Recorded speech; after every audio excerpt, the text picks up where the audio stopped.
Welcome back once again. मैं हूं आशीष और आप देख रहे हैं द लीगल इनसेट। आज मैं आपको इस पर्टिकुलर वीडियो में 4 ऐसे ग्राउंड्स बताने वाला हूं जिसके आधार पर आप अपने केस को क्वैश करवा सकते हो। ये चारों ग्राउंड क्या है, इसको हम एक केस के माध्यम से भी समझेंगे। ये केस कोई ऐसा वैसा केस नहीं है। सुप्रीम कोर्ट ने इस केस को रद्द किया था इन्हीं 4 ग्राउंड्स पर। ये चारों जो ग्राउंड्स मैं आपको बता रहा हूँ, ये मैं अपनी तरफ से नहीं बता रहा हूँ। ये ग्राउंड्स वो ग्राउंड्स हैं जिसके आधार पर सुप्रीम कोर्ट ने केस को क्वैश किया। हाई कोर्ट ने केस को क्वैश करने से मना कर दिया, लेकिन सुप्रीम कोर्ट ने कहा कि नहीं, ये ग्राउंड्स इसमें हैं और इन ग्राउंड्स के आधार पर केस को क्वैश किया जा सकता है। अगर ये ग्राउंड्स आपके भी केस में एग्जिस्ट कर रहा है, अगर एक दो ग्राउंड्स भी आपके केस में मिल जाता है, तो you can go and get your case quashed by the high court itself by citing this particular judgment. इस जजमेंट का क्या नाम है? इस जजमेंट का नाम है Suman Mishra versus state of UP and others. 2024 का केस है। सो बहुत ही इंपॉर्टेंट केस है। इस केस में क्या हुआ था इसको भी डिटेल में समझेंगे। चलिए शुरू करते हैं इस वीडियो को। लास्ट तक बने रहिएगा, सभी चारों ग्राउंड्स पर ध्यान से आप फोकस कीजिएगा, समझिएगा। सो पर्टिकुलरली इस केस में क्या हुआ था, सबसे पहले आप ये समझो। Suman Mishra versus state of UP and others, इस पर्टिकुलर केस में क्या हुआ था, सबसे पहले ये समझो। इस केस में जो पति पत्नी है वो शादी के बाद अलग हो जाते हैं। ज्यादा दिनों तक वो साथ नहीं रहते हैं और अलग हो जाते हैं। अलग होने के बाद पति पत्नी के खिलाफ एक डाइवोर्स की पिटीशन फाइल करता है। इस डाइवोर्स की पिटीशन में जब पत्नी को नोटिस किया जाता है तो पत्नी कोर्ट में नहीं आती है, और जब वो कोर्ट में नहीं आती है तो कोर्ट जो है एक्स पार्टे यहाँ पर डाइवोर्स ग्रांट कर देता है, मतलब कि पति के फेवर में डाइवोर्स ग्रांट कर देता है। अब यहाँ पर होता क्या है, पत्नी भी जो है पति के खिलाफ डाइवोर्स का केस फाइल होने के बाद एक 498 ए में एफआईआर रजिस्टर करवाती है। सिर्फ 498 ए में नहीं, उसने बहुत सारे जो है उसमें सेक्शंस ऐड करवाए।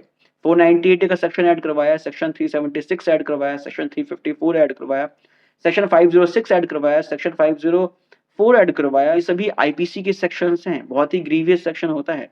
सेक्शन 376 आप समझ सकते हैं, रेप का सेक्शन है। सेक्शन 354 मोलेस्टेशन का सेक्शन है, और इसके साथ ही साथ डाउरी एक्ट के सेक्शन 3 और सेक्शन 4 में भी एफआईआर को रजिस्टर करवाया। तो ये सभी सेक्शंस हैं जिसमें एफआईआर को रजिस्टर किया जाता है।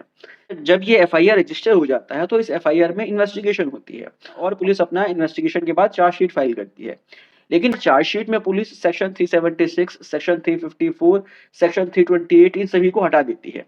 सिर्फ जो है 498 ए, 506, 504 और डाउरी एक्ट का सेक्शन 3 और 4 जो है रखती है, और बाकी सभी सेक्शंस हटा देती है। इन्वेस्टिगेशन के दौरान पुलिस को लगता है कि उसके साथ रेप नहीं हुआ है, उसके साथ मोलेस्टेशन नहीं हुआ है, तो जो रेप के सेक्शंस थे, जो मोलेस्टेशन के सेक्शंस थे, वो पुलिस ने हटा दिए। लेकिन पत्नी ने कोर्ट में अप्रोच करके इसका विरोध भी नहीं किया, कोई प्रोटेस्ट पिटीशन भी फाइल नहीं किया। सो बेसिकली जब चार्जशीट फाइल हो जाती है तो उसके बाद पति और पति के घर वाले, मतलब कि सास, ससुर और देवर और पति, ये सभी मिलकर जो है एक क्वेश्चनिंग पिटीशन फाइल करते हैं हाई कोर्ट में, इलाहाबाद हाई कोर्ट में।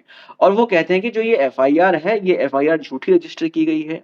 पत्नी ने हमको फंसाने के लिए, हमको हैरेस करने के लिए, हमको मोलेस्ट करने के लिए इस एफआईआर को रजिस्टर करवाया है, इसलिए इस एफआईआर को क्वैश कर देना चाहिए। लेकिन हाई कोर्ट एफआईआर को क्वैश नहीं करता। हाई कोर्ट कहता है कि आपके खिलाफ 498 ए में चार्जशीट फाइल हुई है, इसका मतलब 498 ए के इंग्रेडिएंट्स तो हैं, इसीलिए एफआईआर क्वैश नहीं होगा। और जब हाई कोर्ट ने इस एफआईआर को क्वैश नहीं किया तो इसके बाद ये सभी लोग पहुंचते हैं सुप्रीम कोर्ट। अब सुप्रीम कोर्ट पहुंचने के बाद ये लोग जो है कहते हैं कि भाई देखो, हमारे खिलाफ जो एफआईआर रजिस्टर हुआ है ये झूठा एफआईआर है, ये सिर्फ इनको हैरेस करने के लिए पत्नी ने किया है। अब बेसिकली यहाँ पर सुप्रीम कोर्ट क्या कहता है और क्या करता है, ये बहुत ही इंपॉर्टेंट है। फर्स्ट ऑफ ऑल मैं आपको बता दूं कि सुप्रीम कोर्ट ने इस एफआईआर को क्वैश कर दिया, पूरी प्रोसीडिंग को क्वैश कर दिया, जो चार्जशीट फाइल हुई थी उसको भी क्वैश कर दिया। और इसको क्वैश करने के पीछे 4 ग्राउंड्स बताए सुप्रीम कोर्ट ने। ये चारों ग्राउंड्स ही हमको समझने हैं। ये चारों ग्राउंड्स इस केस में एग्जिस्ट करते थे, जिसके बिहाफ पर सुप्रीम कोर्ट ने इस केस को क्वैश किया।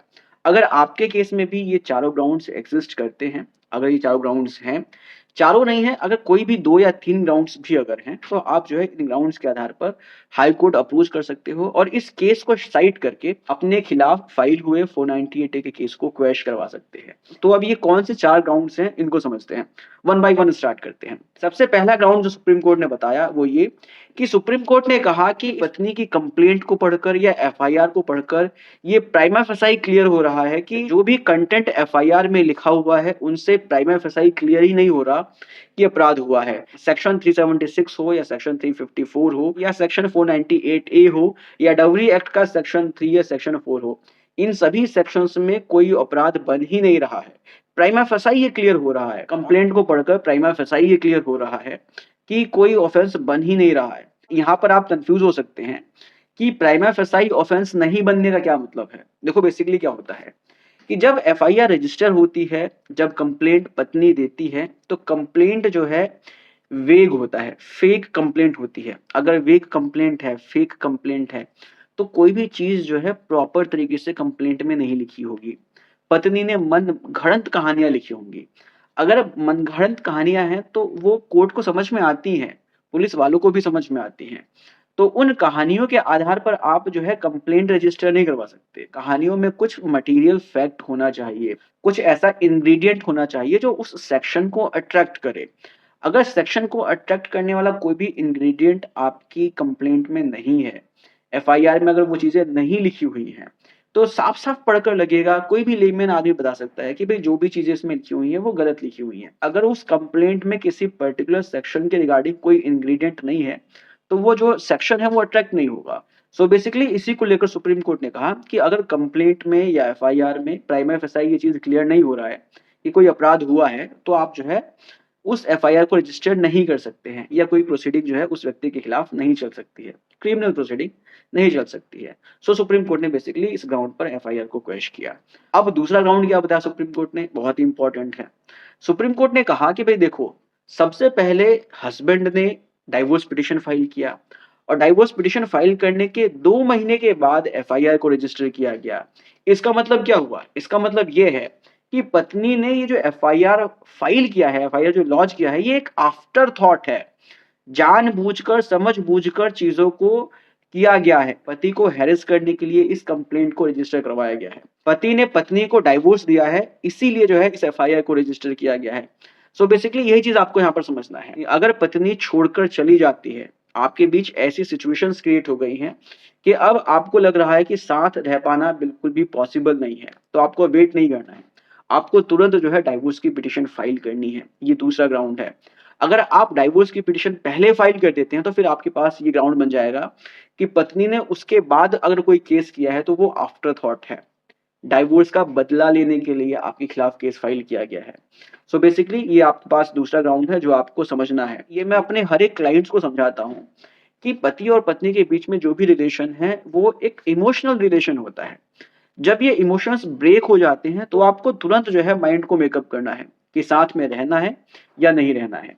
अगर आपके माइंड ने ये आंसर दिया कि साथ में नहीं रहना है, तो तुरंत पति को स्टेप लेना चाहिए और डाइवोर्स फाइल करना चाहिए। अगर उसने पहले डाइवोर्स फाइल कर दिया और बाद में पत्नी ने फिर कोई केस फाइल किया है, तो फिर आप जो है ये ग्राउंड ले सकते हो कि पत्नी ने जानबूझकर आपसे रिवेंज लेने के लिए ये केस फाइल किया हुआ है। हालांकि ये हर एक केस में फिट नहीं बैठता है, लेकिन अगर सर्कमस्टेंसेस आपके फेवर में है तो आप इसको ग्राउंड बना सकते हो। तो ये दूसरा ग्राउंड है जो आपको समझना है। अब इसके बाद हम बात करते हैं अपने तीसरे ग्राउंड के बारे में। सुप्रीम कोर्ट ने तीसरा ग्राउंड क्या बताया। सुप्रीम कोर्ट ने कहा कि पत्नी ने जो भी एफआईआर में कंटेंट लिखवाया है, जो भी फैक्ट लिखवाए हैं, जो भी सेक्शंस ऐड करवाए हैं, वो सभी मनगढ़ंत कहानियों के ऊपर है, वो सब एक एग्जैजरेशन फॉर्मेट है।